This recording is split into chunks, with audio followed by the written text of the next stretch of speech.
Hello guys, आप लोगों के एग्ज़ामिनेशन को सिर्फ 30 डेज़ रह गए हैं एंड आई कैन अंडरस्टैंड कि आप इस टाइम पे क्या फ़ील कर रहे हो।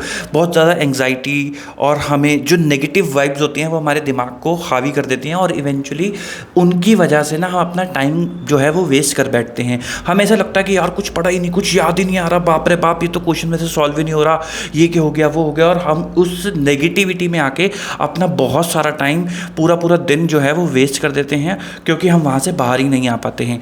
इसीलिए मैं आप लोगों के साथ आज आया हूँ ताकि अपनी थोड़ी गाइडेंस से मैं आप लोगों को उस जोन से बाहर निकाल सकूँ एंड आपकी हेल्प कर सकूँ कि आप इस 30 दिनों को कैसे अच्छे से यूटिलाइज़ कर सकते हो।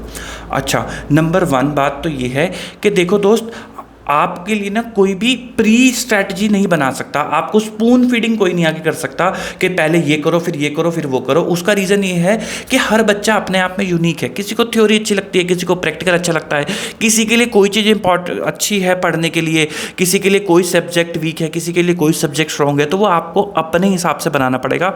बट येस, वन थिंग जो सबके साथ कॉमन है वो ये कि सबको टोटल मैच कराना है क्योंकि 50% लेकर आना है एंड इन एग्रीगेट तो पास होना ही है और इंडिविजुअल सब्जेक्ट के अंदर भी आप लोगों को पास होना है। तो उसके लिए क्या स्ट्रेटजी रहती है कि हमारे पास ऐसे सब्जेक्ट होने चाहिए जिसमें हम अच्छा एक्स्ट्रा ऑर्डिनरी परफॉर्म कर सके ताकि वो हमारे टोटल को उस डिज़ायर्ड बेंचमार्क तक लेके जा सकें। तो मैं क्या करा करता था कि क्योंकि ना एक सब्जेक्ट पूरा दिन पढ़ना तो इस इम्पॉसिबल फॉर मी कि भाई बंदा पूरा दिन अगर अकाउंट्स भी पढ़ने को कोई मेरे को बोले आज मैं पढ़ा रहा हूँ तो बड़ी दिक्कत हो जाती थी कि यार सारा दिन पढ़ना पढ़ना पढ़ना वही सब चीज़ें, तो बड़ी दिक्कत है।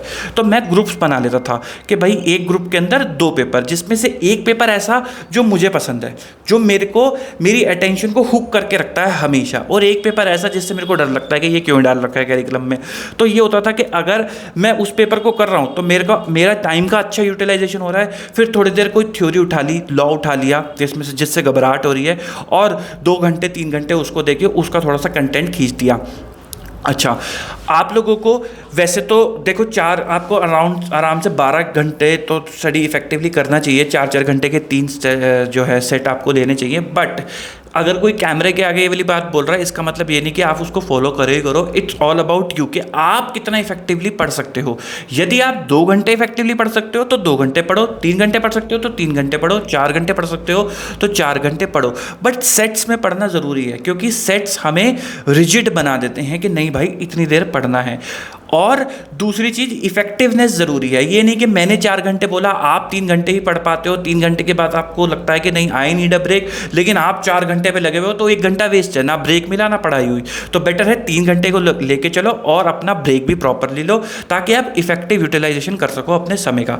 इफेक्टिव से मेरा मतलब है कि उस टाइम पर सिर्फ आप पढ़ ही रहे हो, ये नहीं कि चलो व्हाट्सअप आया, चलो इंस्टाग्राम आया, अरे इस टीचर ने यूट्यूब पर रिविजन वीडियो डाली, चलो देखते हैं कि क्या चल रहा है आजकल, ICAI ने फलाना कर दिया, चलो देखते हैं क्या चल रहा है। आपको उन सब चीज़ों से दूर रहना है, आपको अपनी इफेक्टिवली स्टडी करके चलनी है। नंबर 1। नंबर 2, जब आप ग्रुप बना लेते हो सब्जेक्ट का कि जैसे आपने एक प्रैक्टिकल और एक थ्योरी सब्जेक्ट उठा लिया, अब लेट से आपने आपको इसको टाइम ड्यूरेशन देनी है कि मुझे कितने टाइम में ख़त्म कर देना है। एंड ये सभी चीज़ें every damn thing should be written on a piece of paper. वो यहाँ नहीं होनी चाहिए, वो पेपर पे होनी चाहिए। पेपर पे होने का रीज़न क्या है कि पेपर आपको हमेशा याद दिलाएगा कि इस दिन तक बेटा आपको ये करना ही करना है। रात को सोने से पहले टारगेट लिख के सोने हैं कि सुबह उठ के ये चीज़ें ख़त्म होनी चाहिए, अदरवाइज़ मेरा जो मेन टारगेट है 8 दिन के अंदर अकाउंट्स और लॉ को ख़त्म करने का, वो अचीव ना होगा। तो आपको वो टारगेट बेस्ड सिस्टम को फॉलो करके चलना है। अब लेट से आपने एक टारगेट बनाया अकाउंट्स एंड लॉ का कि भाई मैं अकाउंट्स और लॉ को लेके चलूंगा और 8 दिन के अंदर खत्म कर दूंगा, कोई दिक्कत वाली बात नहीं है। आपने लेट से 8 दिन के अंदर उसको खत्म कर दिया। अब आप आए अगले ग्रुप पे। अगर आप ग्रुप 1 ही दे रहे हो फॉर एग्जांपल, तो आपने टैक्स और लॉ ही ले लिया। अब सर वापस से लॉ क्यों ले लिया आपने?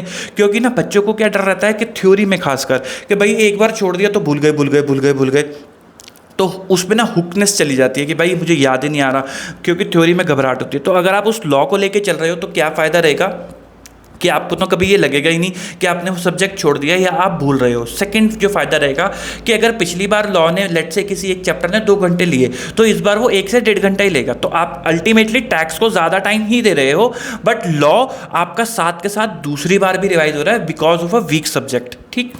अब जब आपका टैक्स और लॉ आपका चल रहा है तब आपको क्या करना है, आपको ICAI के मॉडल टेस्ट पेपर को करना है। मॉडल टेस्ट पेपर सर उस पर तो रिपीटेड क्वेश्चन है, वो क्या बोले जा रहे हो आप? हाँ मैं मान गया उसमें रिपीटेड क्वेश्चन है, लेकिन मेरे दोस्त उसका आप यूटिलाइजेशन कर सकते हो। कैसे?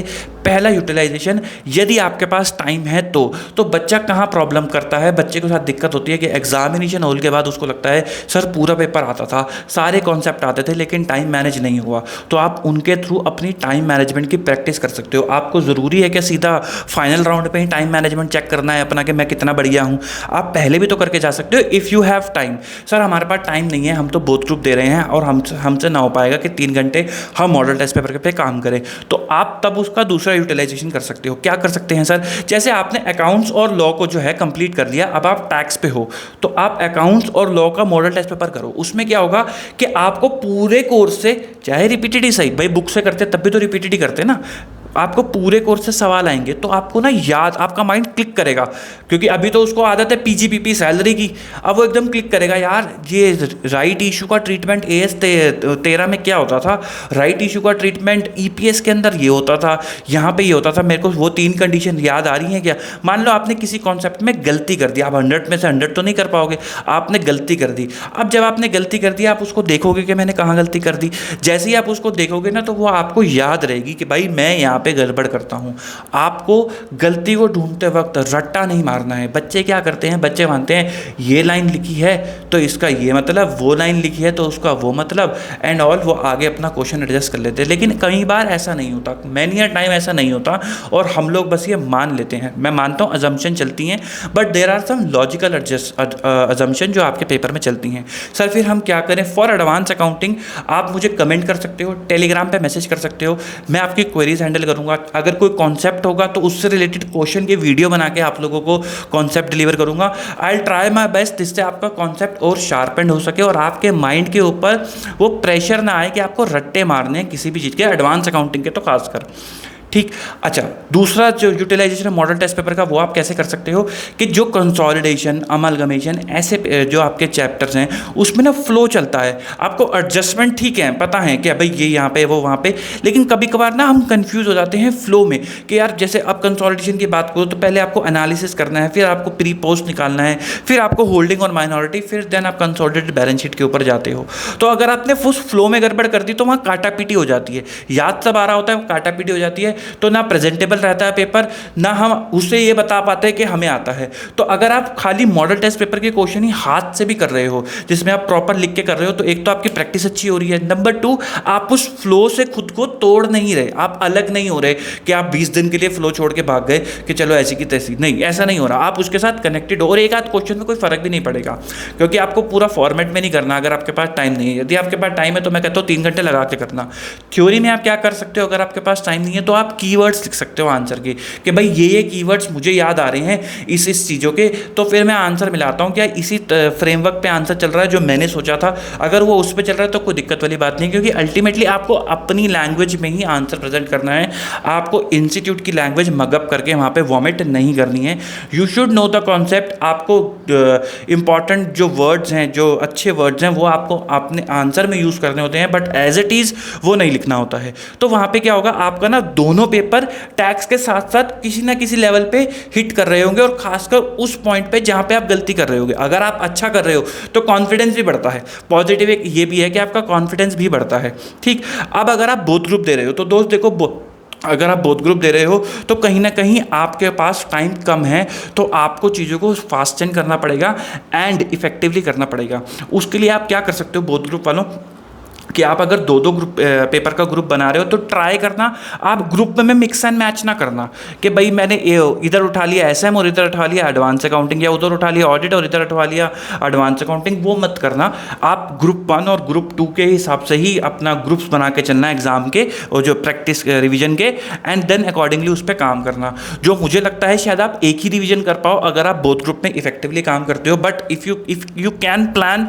2 रिविजन दैट, तो ये सुपर्ब हो जाएगा, बहुत बढ़िया हो जाएगा। अगर ये आप कर सकते हो तो ज़रूर करना, 2-2 ग्रुप के अंदर करना, एंड टाइम को इफेक्टिवली यूज़ करना, सेट्स में पढ़ाई करना, उसको रिटर्न में रखना कि आपने किस दिन किस टाइम पे कौन सा सब्जेक्ट करना है, एंड इस सब्जेक्ट को 8 दिन में करने के लिए मुझे किस चैप्टर को कितना टाइम मैक्सिमम देना है ताकि मैं अपना काम कर सकूं। देखो मैक्सिमम क्वेश्चन जो रिपीटेड होते हैं वो आप कैलकुलेटर पे भी कर सकते हो। कॉस्टिंग की अगर मैं बात करूं तो बहुत सारे क्वेश्चन आप कैलकुलेटर पे कर सकते हो, आपको हर क्वेश्चन का फॉर्मेट बना बना के करने की जरूरत नहीं है, तो वहां पे आपका चीज़ें जल्दी खिंच जाएंगी। अगर मैं स्टैंडर्ड कॉस्टिंग और बाकी सब चीज़ों की बात करूं तो आप फॉर्मूले एक जगह लिख लो, स्टैंडर्ड कॉस्टिंग, मटीरियल कॉस्टिंग। आजकल तो क्या कहते हैं पीडीएफ वगैरह भी टेलीग्राम वगैरह पे इतनी सर्कुलेट हो जाती है, आपको वहाँ पे मिल जाएगी। रात को एक बार सोने से पहले उसको पढ़ लिया कि भाई हाँ इसके एक बार फॉर्मूले गो थ्रू कर लिए ताकि दिमाग में रहें। ये आपके माइंड को ये नहीं लगना चाहिए कि आपने कोई चीज़ बहुत टाइम के लिए छोड़ दिया, अब आपको याद ही नहीं आ रही है,